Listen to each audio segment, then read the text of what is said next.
Praise the Lord dear friends. இந்த உயர்த்தும் சிந்தனைக்கு நான் உங்களை வரவேற்கிறேன். இந்த நாளிலே நாம் பார்க்க போகிற காரியம் என்னவென்றால், உங்கள் ஆத்துமா செழிப்பது என்றால் என்ன அப்படின்னு பார்க்க போகிறோம். 3 யோவான் 2வது வசனம் இப்படியாக சொல்லுகிறது, பிரியமானவனே, உன் ஆத்துமா வாழ்வது போல நீ எல்லாவற்றிலும் வாழ்ந்து சுகமாயிரு அப்படின்னு சொல்லுகிறது. அது என்னங்க ஆத்துமா வாழ்வது போல எல்லாவற்றிலும் வாழ்வது அப்படின்னு கேட்டிங்கன்னா, நம்முடைய ஆத்துமாவிலே நாம் என்ன பார்க்கிறோம், என்ன தரிசனமாக நம்முடைய வாழ்க்கையை குறித்து, ஊழியத்தை குறித்து, பிஸ்னஸை குறித்து பார்க்கிறோம். அதாவது நம்முடைய மனதில் நம்முடைய எதிர்காலத்தை குறித்து என்ன கற்பனைகளை வைத்திருக்கிறோம் அப்படிங்கிறத பொறுத்து நம்முடைய வாழ்க்கையை ஆசீர்வதிக்கப்படும் அப்படிங்கிறது தான் இதை நம்ம புரிந்து கொள்ள வேண்டும்.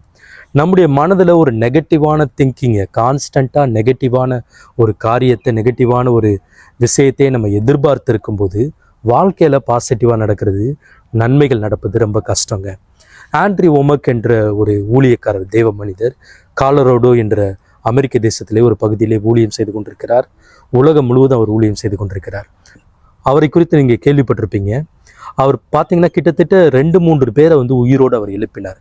எப்படி அவர் எழுப்பினார் அப்படின்னு பார்த்தீங்கன்னா, அவர் சொல்லுகிறாரு, it's not just happened in a single day. நான் பல வருடங்களாக என்னை நானே அப்படி கற்பனை செய்திருக்கிறேன். மரித்தவர்களை உயிரோடு எழுப்புவது போல நான் கர்த்தர் சொன்ன வார்த்தையை தியானித்து அதன்படி நான் செய்வது போல கற்பனை செய்து அதை நான் மெடிடேட் பண்ணிட்டு இருந்தேன். அதனால தான் என்னால் முடிந்தது அப்படிங்கிறாரு. அந்த மெடிடேஷன் பண்ணி, கர்த்தருடைய வார்த்தையை மெடிடேட் பண்ணி அதை விசுவாசித்து அந்த தருணம் வரும்போது அதை எக்ஸிக்யூட் பண்ணார்.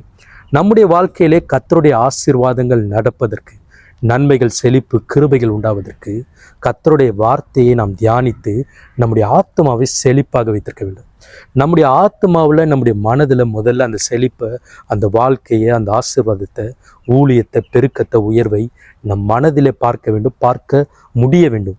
அப்படி இருக்கும்போது பார்த்திங்கன்னா வாழ்க்கை செழிப்பாக மாறிவிடும்.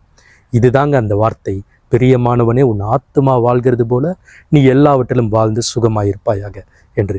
கர்த்தர் உங்களை ஆசீர்வதிப்பாராக. சரி, ஜெபிப்போம். நல்ல பிதாவே, ஸ்தோத்திரிக்கிறோம் ஆண்டவரே. ஆண்டவரே, எங்கள் ஆத்மா வாழ்கிறது போல நாங்கள் எல்லாவற்றிலும் வாழ்ந்து சுகமாக இருக்க சொன்னீர் ஆண்டவரே. எங்கள் ஆத்மா செழிக்க உங்களுடைய வார்த்தையை கொண்டு மெடிடேட் பண்ணி, தியானம் செய்து, கற்பனை செய்து மறுரூபமாக்க ஒவ்வொருவருக்கும் கர்த்தர் உதவி செய்யுங்கப்பா. இயேசு கிறிஸ்துவின் நாமத்தில் ஜெபிக்கிறோம் நல்ல பிதாவே. ஆமேன், ஆமேன். God bless you. Thank you.